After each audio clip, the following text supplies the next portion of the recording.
Naaman fait la demande au roi d'Aram, au roi des Araméens, qui adressa une lettre au roi d'Israël, que les serviteurs de Naaman ont bien voulu déposer au roi d'Israël.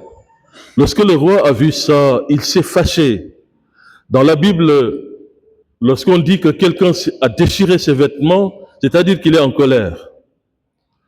Le roi s'est mis en colère, il s'est dit certainement, le roi d'Aram, il veut se moquer de moi. Depuis quand je suis devenu un thaumaturge, c'est-à-dire un magicien, ou bien un faiseur de miracles pour qu'il me demande quelque chose d'aussi important? Et Élisée a appris la colère de son roi, c'est-à-dire le roi d'Israël. Élisée va voir le roi et lui dit, mais qu'y a-t-il de te mettre en colère, mon roi? Dites au général Naaman de venir me voir et je vais le guérir.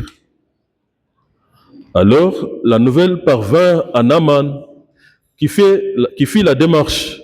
Il vient jusqu'à la maison d'Élisée. Il n'entre pas. Il est dehors au seuil de la maison. Et Élisée envoie un messager dire à Naaman, va te plonger 7 fois dans le Jourdain et tu seras guéri de ta lèpre. Il n'a même pas eu le contact physique avec Élisée. Élisée restait dans sa chambre. Il a envoyé un messager aller dire à Naaman d'aller se plonger dans le Jourdain. Naaman, général, il s'attendait certainement à une guérison prévue dans son cerveau, comme Jésus le faisait, prendre de la salive, de la boue, appliquer sur la partie malade ou les parties malades et faire des prières, et puis il est guéri. J'ai fait une digression récemment. Une femme musulmane est venue dans notre paroisse demander à rencontrer l'abbé Jean-Luc. Elle est venue dire à l'abbé Jean-Luc, je suis venu pour que vous priez pour moi. Et l'abbé lui dit, il n'y a pas de problème, vous pouvez repartir, nous allons prier pour vous à la messe. Elle voulait quelque chose de magique et d'automatique. Il fallait prier sur elle pour qu'elle ait la santé tout de suite. Et l'abbé Jean-Luc lui a dit, ça ne se passe pas comme ça. C'est pas moi qui guéris, c'est Dieu qui guérit. Donc vous voyez, les passages de l'écriture aujourd'hui nous enseignent plein de choses. Bien souvent, c'est nous qui imposons à Dieu sa manière de faire ou sa manière de nous guérir. Même dans nos prières de demande, je veux une voiture, je veux de l'argent, je veux un poste. On insiste au point d'oublier que Dieu sait mieux que nous ce qui est meilleur pour nous. On veut fléchir les genoux de Dieu et lui imposer nos vues. Alors, lui aussi, comme le roi d'Israël, il pique une colère. Naaman dit à ses serviteurs, à ses soldats qui l'ont escorté jusque-là, certainement il est fou ce prophète-là. Chez moi, à Aram, ou disons plus précisément à Damas, dans la ville où il était, ville de Syrie, il y a les fleuves comme l'Albana, il y a les fleuves comme le Parpar. Ce sont des fleuves assez purs. Ils valent mieux que ton petit Jourdain là. Tu ne m'as pas demandé d'aller me baigner là-bas, c'est dans ce fleuve-là que tu me demandes d'aller me baigner. Élisée ne change pas de perspective et reste toujours scotché à ce qu'il lui dit. Va te laver dans le Jourdain, tu seras guéri. Ce n'est pas à toi de commander la manière. Qu'est-ce qui est à retenir ici? Je disais une fois à une homélie ici que les lois de l'Ancien Testament étaient des lois pour voir jusqu'où Israël était capable d'obéir à Dieu. Mais Dieu n'a pas besoin de sacrifices, ou bien des sacrifices de bêtes, des immolations de bêtes, de taureaux, ainsi de suite là. Dieu est venu s'inculturer. Il a trouvé une idolâtrie dans le pays. Il a trouvé une manière de servir les autres dieux. Il a demandé à Israël, pour voir jusqu'où il est capable de lui obéir, de lui offrir des sacrifices. Mais nous, notre Dieu ne se rassasie pas de sang de bêtes.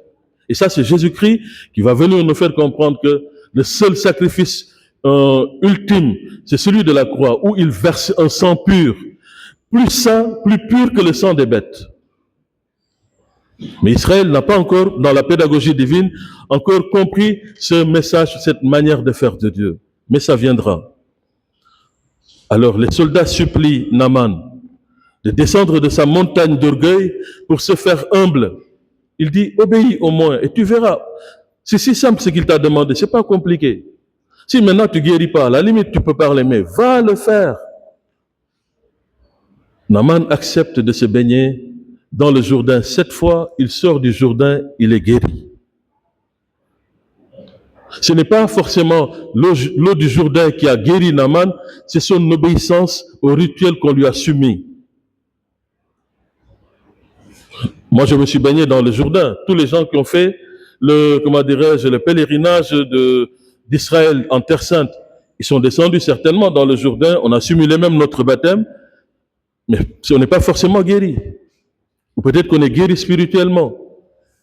Mais si l'eau du Jourdain était capable de guérir toutes les maladies, les hôpitaux seraient fermés. C'est Dieu qui guérit et il guérit à sa manière. Et pour nous guérir parfois, il nous demande d'emprunter un chemin si simple. Comme parfois on peut faire juste une prière sans pour autant qu'il nous dise d'emprunter le chemin et on est guéri. On peut guérir par sa propre prière. Donc il ne faut pas vous minimiser vous-même chrétien. Vous avez une autorité, vous avez une puissance dans la prière. Il suffit tout simplement que vous ayez la foi suffisante. Et Dieu peut faire le miracle. Et lorsque Dieu ne fait pas le miracle, cela ne veut pas dire qu'il ne vous aime pas. Comme dans la deuxième lecture, on l'a entendu. Même si nous sommes infidèles, il reste fidèle. Dieu est notre Père. Parfois, il nous administre des corrections, des leçons à retenir. Et nous reviendrons sur ça. Naaman est guéri. Il est heureux. Il est dans l'euphorie. Avant de venir, le roi d'Aram lui avait chargé son char de présents, de l'or, de l'encens, avec des pierres précieuses, du bétail.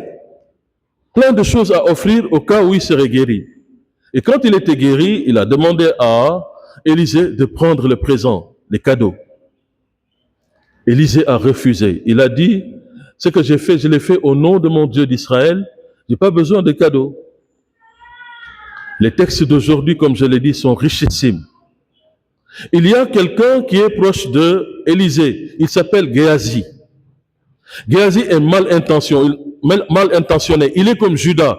Vous vous rappelez, lorsque Jésus, après avoir ressuscité Lazare, est entré dans la maison de Marthe et Marie. Marthe et Marie, pour remercier Jésus, l'ont accueilli, et Marie-Madeleine s'est mise à pleurer sur les pieds de Jésus et à verser un parfum qui avait la valeur d'1 an de salaire.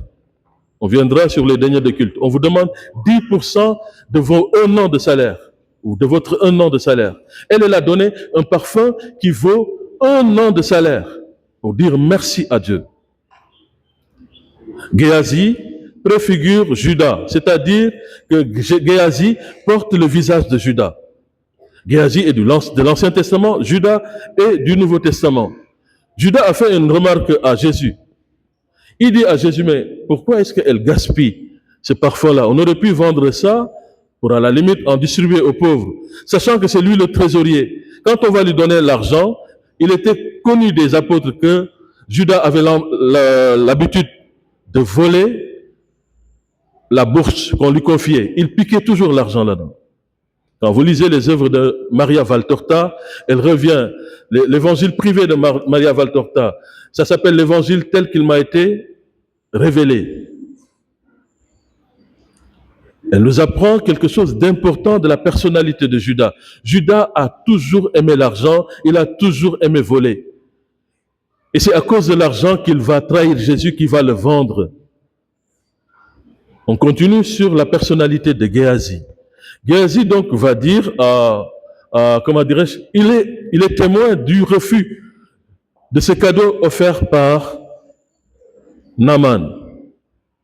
Il laisse Naaman reprendre son cheval avec ses soldats pour rentrer en Syrie. Il prend un cheval, il court après Naaman. Il le rattrapa. Naaman se retourne et le vit. Naaman saute de son char pour aller dans le char de Géasi pour lui dire qu'est-ce que tu as oublié ou qu'est-ce qu'on a oublié? Qu'est-ce qu'on peut faire pour toi? Il lui dit, voilà, je suis venu te dire que il veut coûte que coûte comme Judas, il est épris de gain.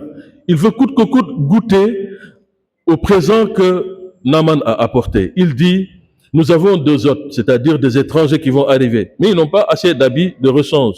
J'aimerais que, puisque tu es venu avec plein de linge, plein de vêtements, que tu me donnes 2 habits de linge là-dedans, 2 habits pour ces gens-là. J'aimerais que tu me donnes 2 pièces d'argent également pour les accueillir. J'aimerais ceci, ainsi de suite. Et le général lui donne non seulement ce qu'il a demandé, mais il lui donne également du bétail et plein de choses puisqu'il était venu pour ça.